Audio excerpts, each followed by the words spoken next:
O governo anunciou nesta terça-feira a proposta para isentar do imposto de renda quem ganha até R$5 mil por mês. Luciana Verdolim vai trazer os detalhes do projeto para a gente agora e de que maneira que ele deve bater na Câmara e no Senado. Conta aí, Verdolim, seja muito bem-vindo. Boa tarde, Cine. Boa tarde a todos. Olha, o projeto agora segue para o Congresso Nacional, para análise de deputados e senadores. O presidente Lula estava bastante animado diante de críticas, né? Tem muita gente criticando por conta da taxação dos super ricos. O presidente fez o seguinte comentário. Segundo ele, cerca de 140 mil pessoas vão pagar para que algo em torno de 10 milhões de brasileiros não paguem o imposto de renda. Por isso, o presidente disse que é uma saída boa e quem vai pagar sim um pouquinho, mas que não vai prejudicar o estilo de vida, o nível de vida de ninguém. A gente tem a declaração para acompanhar. Não vai machucar ninguém, não vai deixar ninguém pobre, não vai fazer com que os que contribuem deixem de comer a sua carne, deixem de comer a sua salada, deixem de comer o seu camarão, a sua lagosta, o seu filé mignon, mas vai permitir que o pobre possa comer um pouco de carne, seja músculo, seja filé mignon, não, seja, sabe, alcatre, seja contrafilé, ou seja, um fígado, qualquer coisa. Ou seja, nós estamos permitindo que as pessoas que não tiverem essa oportunidade vão ter essa oportunidade a partir da decisão de vocês. Eu acho, companheirada, que quando você fala que é um projeto que está fazendo história hoje, ele vai fazer história mesmo o dia que você mandar esse projeto para eu sancionar. Vale ressaltar que o presidente da Câmara já avisou que deputados e senadores vão mexer na proposta encaminhada aqui pela administração federal. O presidente falou que tudo bem, desde que o projeto não saia pior. A gente também tem a declaração. Quando a gente manda um processo para o Congresso Nacional, um projeto de lei ou medida provisória, eu sempre digo que o Congresso passa a ser dono do projeto. E, portanto, ele tem o direito de fazer as mudanças que entenda necessário. Nesse caso, desse projeto, eu vou dizer para vocês o que eu espero. Eu espero que, se for para mudar para melhor, ótimo, para piorar, jamais. Hoje a isenção é para quem ganha até 2 salários mínimos. A expectativa é que, se o projeto for aprovado no ano que vem, R$5 mil de isenção para quem ganha até R$5 mil, né? Vai estar isento do imposto de renda. Tem regras aí que a Receita Federal também anunciou de transição a quem ganha de 5 a 7 mil reais. Isso a partir do ano que vem. O imposto de renda desse ano não tem alteração. Para quem ganha de 5 a 7 mil reais, vai ter uma pequena alteração até 7 mil reais. O brasileiro vai pagar um pouco menos de imposto de renda e, a partir do valor de 7 mil, aí sim, vai valer a regra atual, vai valer as alíquotas que já estão sendo pagas pelo trabalhador brasileiro. O impacto vai ser aquele mesmo, de acordo com o governo, 27 bilhões de reais que foi anunciado pelo ministro da Fazenda, Fernando Haddad, e quem vai pagar esse custo extra é quem ganha mais de 50 mil reais por mês. O governo também divulgou uma tabela mostrando como é que vai ser feita essa tributação. Para quem ganha até 50 mil reais, nada, vai ficar tudo igual. Para quem ganha de 50, né, os chamados super ricos, de 50 mil a 62.500, a tributação vai variar aí de algo em torno de 2,5%, chegando a algo em torno de R$ 18.750 por ano. Para quem ganha R$100 mil ou mais, a tributação, de acordo com o governo, vai variar, né, de 78 a 120 mil reais também por ano. O governo faz questão de lembrar que não vai haver bitributação.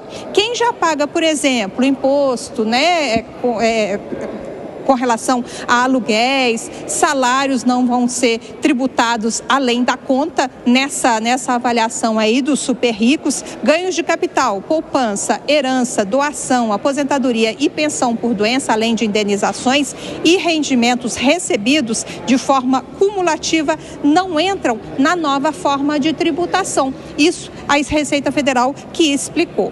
Agora, tem gente já reclamando. A Confederação Nacional dos Municípios disse que a isenção vai prejudicar os municípios. Algo em torno de 12 bilhões de reais vai deixar de entrar nos cofres da prefeitura. O governo está dizendo o seguinte: existe sim uma expectativa de redução na retenção do imposto de renda, mas isso vai ser compensado porque o trabalhador vai ter mais dinheiro para gastar, vai consumir mais e as prefeituras com isso vão também arrecadar, só que de uma outra forma. A expectativa agora é de que a discussão seja feita no Congresso Nacional. Muito obrigado pelas informações, viu, Luciana Verdolim? Um abraço aí para você. Ô Zé Maria Trindade, o que você acha ou de que maneira que o Congresso Nacional deve mexer nessa proposta para, segundo eles, deixar tudo ainda melhor? Pois é, vai mexer. Foi um grande aparato, né, de comunicação e de imagens para esse lançamento. Uma proposta de campanha. Geralmente, este era projeto de oposição. Atualizar as tabelas de contribuição do imposto de renda pessoa física. As tabelas estão muito defasadas. Isso é um aumento muito disfarçado de imposto. Daqui a pouco, quem ganha salário mínimo iria pagar imposto de renda, né? Porque já está em 2 salários mínimos. Olha, Evandro, um amigo meu que morreu recentemente, um dos maiores fotógrafos deste país, Orlando Brito, ele me dizia: o mundo vive da fotografia. Aí isso antes das mídias sociais, das plataformas. Ele dizia: o casamento só existe porque tem a fotografia. Se não fosse aquela história da fotografia com o bolo, os dois dentro do carro, não existia casamento formal no sentido de fazer aquela festa toda. E o que o governo está querendo nessa fotografia? A fotografia já foi tirada, que é esta do lançamento de um projeto, que é uma proposta de governo, e lava as mãos e diz: isso agora é para o Congresso Nacional. É um projeto ousado, que custa caro, custa muito caro, e vai sim atingir os municípios. Eu acho uma indecência essa história de FPM, Fundo de Participação de Estados e Municípios, porque os estados e municípios têm que se existir, têm que se manter. Não pode todos os estados e municípios ficarem mamando aí nesse FPM, que é uma ninharia, mas que os prefeitos não buscam desenvolvimento ou a existência do próprio município porque dependem desse FPM. Mas é o que temos, é o que há. E o imposto de renda alimenta o FPM, a grande parte é do imposto de renda. Então o FPM, que já é pequeno para tantos municípios assim, vai ficar menor. Então isso aí tem uma grande articulação no Congresso Nacional. Fora isso, a oposição está incomodada com esse projeto. E foi uma sinuca de bico como votar contra um projeto tão popular que atinge tantas pessoas assim. E por isso o aparato de comunicação está muito forte. Agora e daqui para frente. Vai ser um bombardeio dizendo: olha, o presidente Lula isentou, a vantagem é essa, será tanto mais do seu bolso, e assim por diante, faz parte do jogo da comunicação. Mas cada vez mais o governo aposta em projetos populares para tentar melhorar aí a sua popularidade e o seu apoio público. Ô Gustavo Segré, você acha que também vai ser papel do Congresso olhar de maneira muito rigorosa para essa proposta que vem do governo, principalmente quando falamos em compensação da isenção que vai ser dada? Porque o ministro da Fazenda falou em 27 bilhões, mas a gente sabe que já tem contas bem divergentes em relação a isso. Vai ser papel do Congresso cuidar bem dessa conta? E dá para confiar nesse cuidado? Eu não sei se dá para confiar, eu tenho as minhas dúvidas. Mas eu acho que esse projeto ratifica que o socialismo dura até que dura o dinheiro do contribuinte, dos outros, não do governo. O governo poderia fazer tranquilamente um projeto desses e seria muito bem-vindo, desde que, diminuindo a despesa do governo, consiga equacionar que esse valor que vai ser perda de arrecadação possa ser coberto por uma diminuição do gasto público. Como o governo não quer fazer isso, porque gosta de gastar, e gasta errado, e gasta muito, então ele faz o seguinte: eu quero dar para aquele que não tem, e tenho que tirar daquele que tem. É o conceito do socialismo puro, básico, raiz. Tirar de quem tem para dar para quem não tem. E dura até que acaba o dinheiro. Do que tem. O governo, não. Ele não tem interesse em diminuir o gasto. Então, esse projeto, que não me parece errado do ponto de vista do conceito, deveria ser feito em função do sacrifício do governo, não do outro, que Sabe qual é a diferença? Essa pessoa que ganha mais de 50 mil reais, que segundo o próprio presidente é um sonegador, e não é, ele vai buscar alguma forma. Comentamos algumas ideias nas outras edições. Pô, em lugar de pegar 55 mil, vai pegar 49 e os outros 6 vão ser o pagamento que a empresa vai fazer de alguma coisa. Ninguém é idiota, muito menos quando ganha mais de 50 mil reais. A minha dúvida é por que não coloca em vez de 50, 45? Porque 45 entraria ministro do Supremo, os juízes. Pô, estou ansioso por ver o imposto de renda que pagarão os juízes que hoje ganham mais de 100 mil, promotores ganhando mais de 100 mil. Isso vai impactar também, não apenas nos municípios, nos estados também, porque o imposto de renda dos salários do funcionalismo público vai para o salário, vai para a arrecadação dos municípios e do estado. Então, olha como o governo, que criticou tanto aquela perda de arrecadação quando o Congresso aprovou a diminuição do ICMS para combustíveis pelo governo anterior, está fazendo a mesma coisa. As narrativas e as máscaras estão caindo. Por quê? Agora pediu uma diminuição do ICMS dos alimentos e agora está tirando a arrecadação dos municípios e dos estados por esse projeto que é fantástico. Eu, governo, te dou a possibilidade de você gastar menos. O presidente nem incluiu picanha, parece que desistiu da picanha. Agora tem um monte de corte de carne, a picanha não apareceu. Mas esse populismo barato, dizer, olha, eu estou conseguindo que a pessoa que ganha menos consiga ter mais dinheiro, vírgula, em função de que eu vou tirar de quem tem, que produz, com certeza, e quem contrata muita dessa gente. Então, me parece que o conceito está certo, a modalidade totalmente errada. Piperno, eu vi que você fechou os olhos várias vezes aí e fez caras e bocas. Eu quero entender por quê.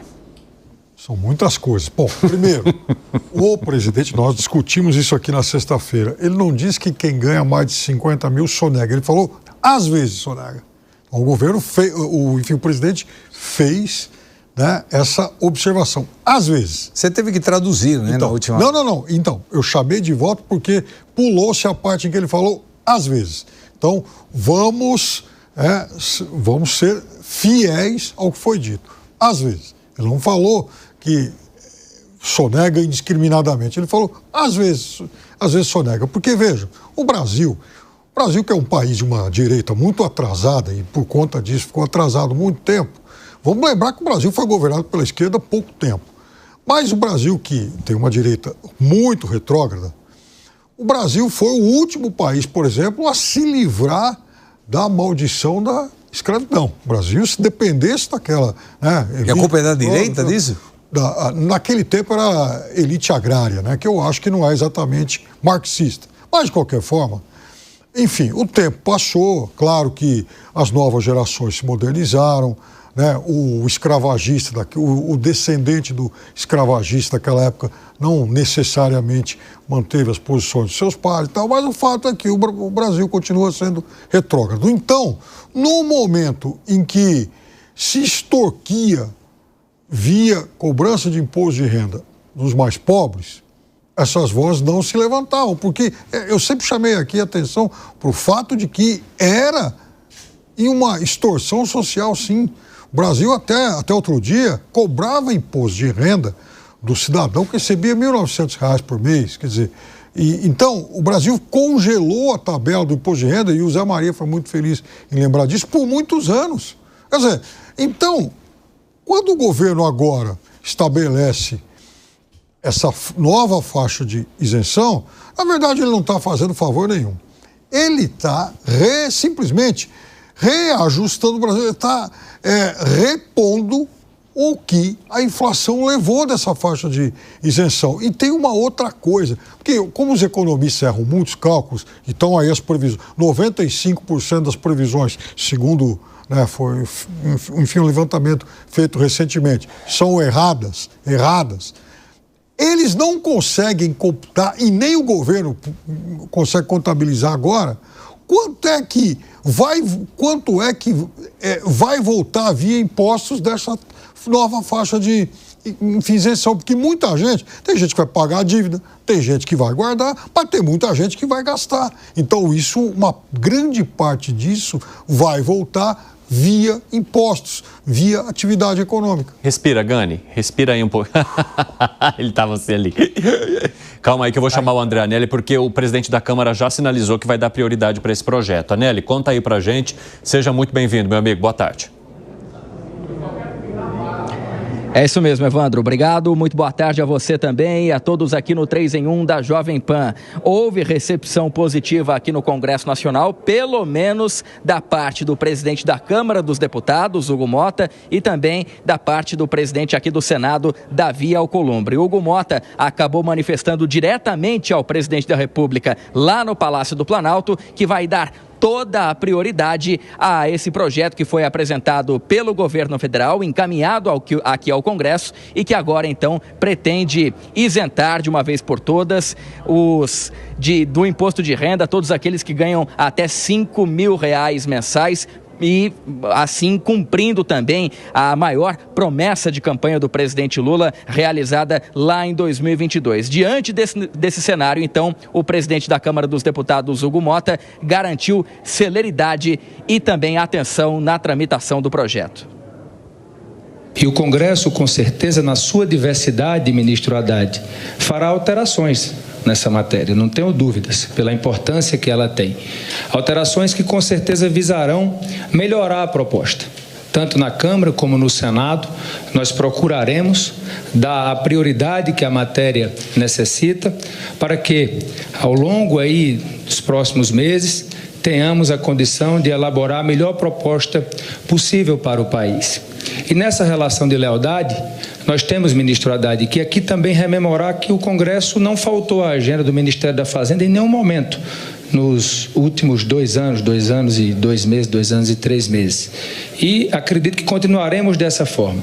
Mas temos também que aqui registrar, presidente Lula, que nesse momento de lealdade, que não haverá justiça social no país se não tivermos a responsabilidade fiscal. Portanto, ali no final, o presidente da Câmara, Hugo Mota, acabou cobrando o governo federal de que é preciso ter responsabilidade fiscal, principalmente no sentido de haver uma compensação para essa perda de arrecadação com o aumento da faixa de isenção do imposto de renda. O governo federal pretende sobretaxar, conforme a gente já vem explicando não só ao longo do dia de hoje, mas também ao longo da programação nos últimos dias, todos aqueles que ganham até acima de R$50 mil mensais, o equivalente a R$600 mil por ano. Isso daria um impacto direto a cerca de 140 mil pessoas que atualmente, de acordo com a Receita Federal, ganham então acima de R$50 mil mensais. E essa seria a compensação proposta pelo governo federal. Por outro lado, o presidente da Câmara não especificou se essas alterações que vão acontecer aqui no Congresso Nacional em relação ao projeto original enviado pelo governo são a respeito da faixa de isenção, ou seja, se pode aumentar ainda mais ou diminuir essa faixa de isenção, ou então se a compensação pode ser feita de outra forma, além da taxação extra de quem ganha mais de 50 mil por mês. Evandro. Obrigado, seu André Anelli. Ótimo trabalho para você em Brasília. Fala, Langani. Eu ia falar especificamente do projeto, eu deixo para falar no final, mas eu vou ter que responder o Piperno, quando ele fala que as ideias mais atrasadas aqui do país vieram da direita retrógrada. Então, vou refrescar a memória de Piperno. Plano Real, Lei de Responsabilidade Fiscal, criação de agências reguladoras, independência do Banco Central, teto de gastos, reforma trabalhista, reforma previdenciária. Foram reformas, Piperno, que colocaram o Brasil na rota do desenvolvimento, da modernidade. E não me parece que foram reformas patrocinadas pela esquerda. Vamos lembrar que o PT votou contra o Plano Real, que foi o maior plano de estabilização monetária deste país, importado da Universidade de Chicago, uma escola ultraliberal. Eu digo mais ainda, Piperno, o Bolsa Família é uma ideia liberal. Milton Friedman, Escola de Chicago, muito bem implementado aqui no Brasil. Então não venha me dizer que o atraso da direita retrógrada, que você falou isso daí na tua fala. Não, não falou?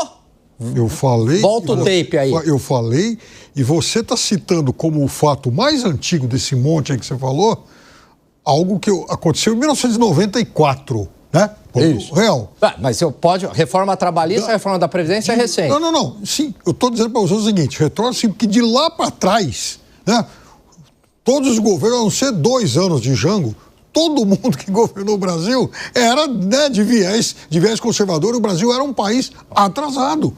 Bem, mas eu estou falando, daqui para cá, essas ideias liberais, de direita, chamemos assim, colocaram o Brasil nos trilhos. Responsabilidade fiscal, responsabilidade monetária. Quando é que a gente fugiu disso? Foi justamente lá no governo Dilma Rousseff. O que aconteceu? Isenção tributária sem contrapartida fiscal. Aumento do gasto público, aumento do protagonismo do BNDES. O que aconteceu? Você quer dizer, então, que demorou quase 500 anos de Brasil para fazerem realmente uma mudança? Não, eu acho que Piper, naquela época, nem tinha uma direita liberal, nem dava para falar, né? Se você pegar o governo militar, ditadura militar, era altamente estatizante, não tinham reformas liberais ali, a participação do Estado era muito grande. O que eu quero dizer é que esse projeto, ele flerta com o populismo e com a falta de responsabilidade fiscal.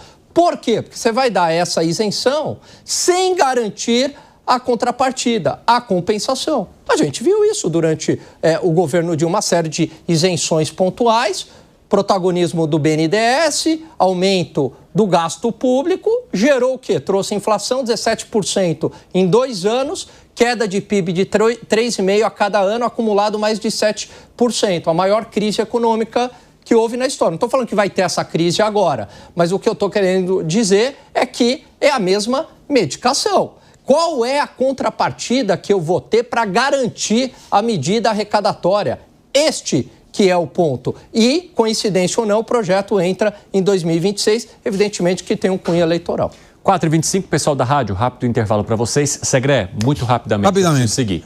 Dos últimos anos, 18 anos foram administrações de esquerda, o PT. 4 anos Bolsonaro, 2 anos Temer e a culpa é da direita. Me poupa, Piperno, pelo amor de Deus. De 1500 a 1994. 1500, porque nós vamos na pré-história. Vamos voltar lá na Mesopotâmia. Não, na Mesopotâmia. Quando inventaram o negócio na Babilônia. Quando inventaram o negócio chamado Brasil, né? Era essa turma. Então, lá na Babilônia. Ou seja, vocês 18 anos de esquerda, 6 anos de centro e de direita, e a culpa é da direita. Vai lá, gente. A audiência não é boa. A direita do programa ainda tem problema matemático. Me prova que são 18 anos.